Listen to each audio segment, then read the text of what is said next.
Boa noite a todos.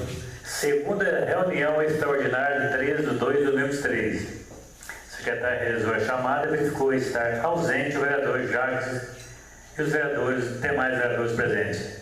Declaro aberta a extraordinária da terceira sessão legislativa da 15ª legislatura da Câmara Municipal de Santana da Guarda. Convido a todos a fazer a oração regimental. Senhor, abençoai essa casa, para que nós vivamos a vossa paz.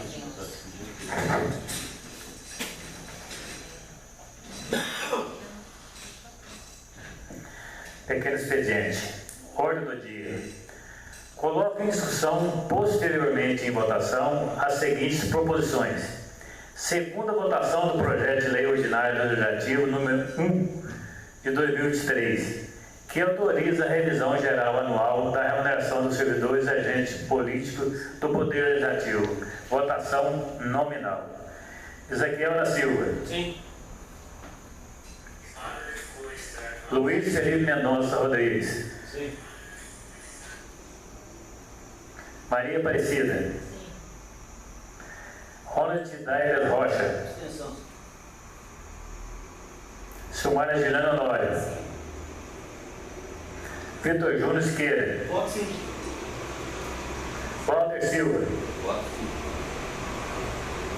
Aprovado. Segunda votação, projeto de lei ordinária do Legislativo número 2 de 2023, que regulamenta a diária do Poder Legislativo Municipal. Votação também nominal. Ezequiel da Silva. Sim. Luiz Felipe Mendonça. Extensão. Maria Aparecida Araújo. Ronald Taigles Rocha. Extensão. Silmara Girana Honório. Sim. Vitor Zé Siqueira. Sim. Walter Silva. Sim.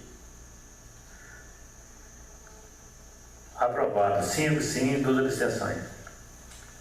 Segunda votação do projeto de lei ordinária número 12 de 2022, que regulamenta o artigo 105 da Lei Complementar número 22, de 31 de março de 2022. Dispõe sobre o Estatuto do Servidor Público do município de Santana da Guarda, que trata do regime diário do município e dá outras providências. Presidente, eu gostaria De fazer uma emenda modificativa nominal aqui e depois, Vitor, se puder o seu Caim fazer escrito e eu assinar, se alguém quiser assinar junto comigo, o convite está feito. Eu gostaria de fazer a emenda modificativa para que todas as diárias, tanto de secretário, servidor, prefeito e vice-prefeito, sigam o mesmo valor, que seria da faixa 1, aqui do artigo 14 da faixa 1. Então, todas as diárias seguir o valor da faixa 1. Correto. O Nobre vai fazer por escrito, tem mais colegas, se quiserem assinar, ele convocou, quem quiser você pode assinar. Coloco a emenda do Nobre em votação. Quem estiver a favor, permanece como se está. Aprovado. Coloco em votação nominal Ezequiel da Silva. sim, Luiz Felipe Mendonça Rodrigues. com emenda modificativa sim. Maria Aparecida de Araújo Reis. Ronald Daigles Rocha. Boa noite, senhor presidente. Boa noite. Antes da votação, eu queria parabenizar o nobre colega Felipe pela emenda, né? Fui favorável à emenda e ainda até acredito que prefeito e vice-prefeito poderia até deixar como está, e como muito bem o nobre colega disse aqui anteriormente, diferentes funcionários que merecem sim, respeito e essa mudança. Mas por questões de coerência, né? Assim como eu mesmo estive do projeto referente às diárias desta casa, por questão de coerência, eu vou antes disso.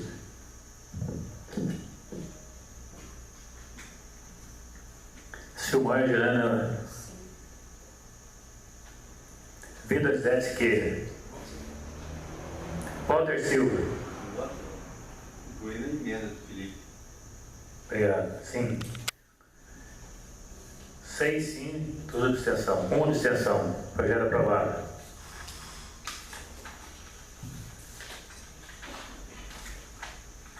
Segunda votação do projeto de lei complementar do Legislativo número 1 de 2023, que dispõe sobre a alteração do anexo 1, 2, 4 da Lei Complementar Municipal número 16, de 23 de junho de 2019. Votação também nominal. Ezequiel da Silva. Sim. Luiz Felipe Mendonça.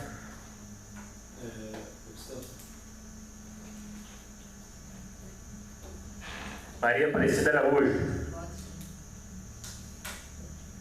Ronald Degger Rocha. Muito obrigado, senhor presidente.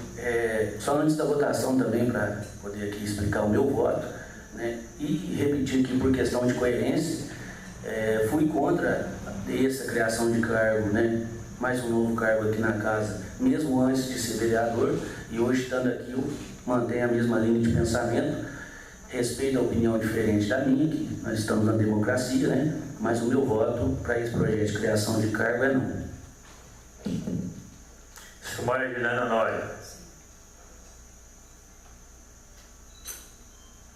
Vitor Zé Siqueira. Senhor presidente, dada a natureza pensada nesse projeto, não vota não.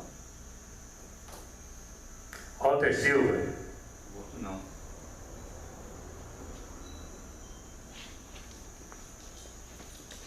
Então fica o projeto rejeitado. Pensamento do senhor vereador, por 5 minutos. Boa noite. Até com as palavras que o Vitor Donizete disse aí, é o seguinte, o projeto foi rejeitado, né, já, mas eu gostaria depois, porque eu acho que tem a respeito do TAC, do concurso público, a respeito disso aí.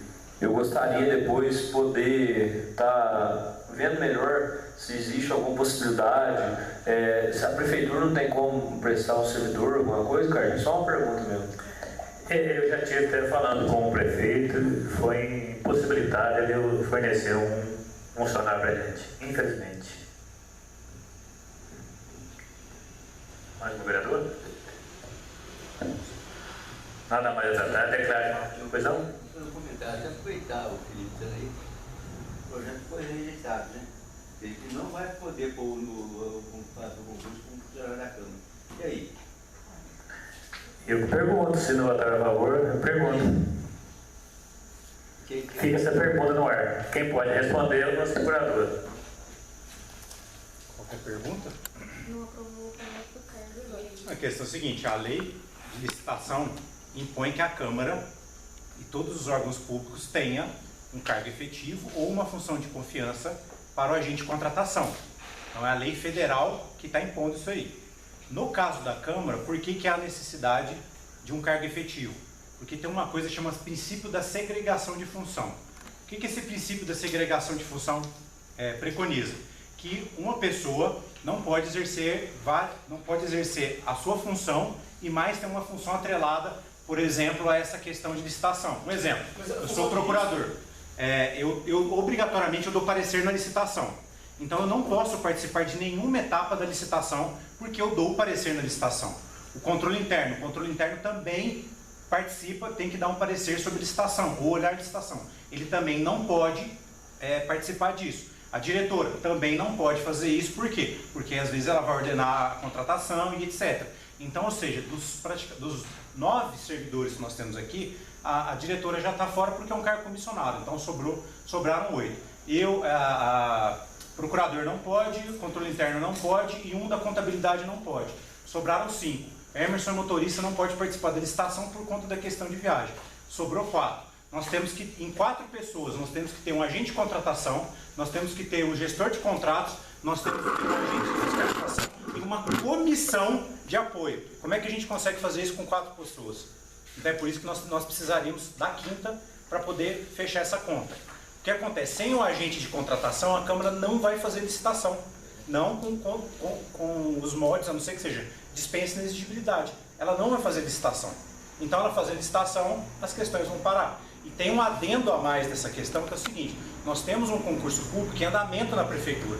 E nós conversamos com a Consulplan e ela aceitou fazer de graça o concurso da Câmara. Então, repito, ela ia fazer de graça, sem ônus para a Câmara. Se amanhã ou depois vocês forem obrigados ou tiverem que implementar a questão desse cargo, vai ter que se fazer uma licitação ou uma inexigibilidade para a contratação de uma empresa que vai gerar um custo a mais e com gasto de dinheiro público, sendo que isso poderia ter sido evitado agora. Então, assim, caso fosse aprovado. Então, isso tudo está sendo envolvido nessa questão. Então, é por isso a necessidade do cargo efetivo. E como a lei vai entrar em vigor dia 1º de abril, então, a partir dessa data aí, a gente deveria ter um agente de contratação, né? No caso da prefeitura, já está sendo criado esse cargo no concurso, mas no caso da Câmara não dá para ser função de confiança por causa do princípio da segregação de função. Se nós tivéssemos um funcionário a mais, aí talvez daria para fazer a função de confiança e não a criação do cargo efetivo. Porque senão a pessoa que fiscaliza o contrato, ela vai estar participando da contratação da empresa, o que é proibido pela segregação de função. Muito obrigado, vereador. Mais algum vereador? Nada mais a tratar. Está encerrada a sessão. Tenham todos uma boa noite. Votaremos depois do carnaval.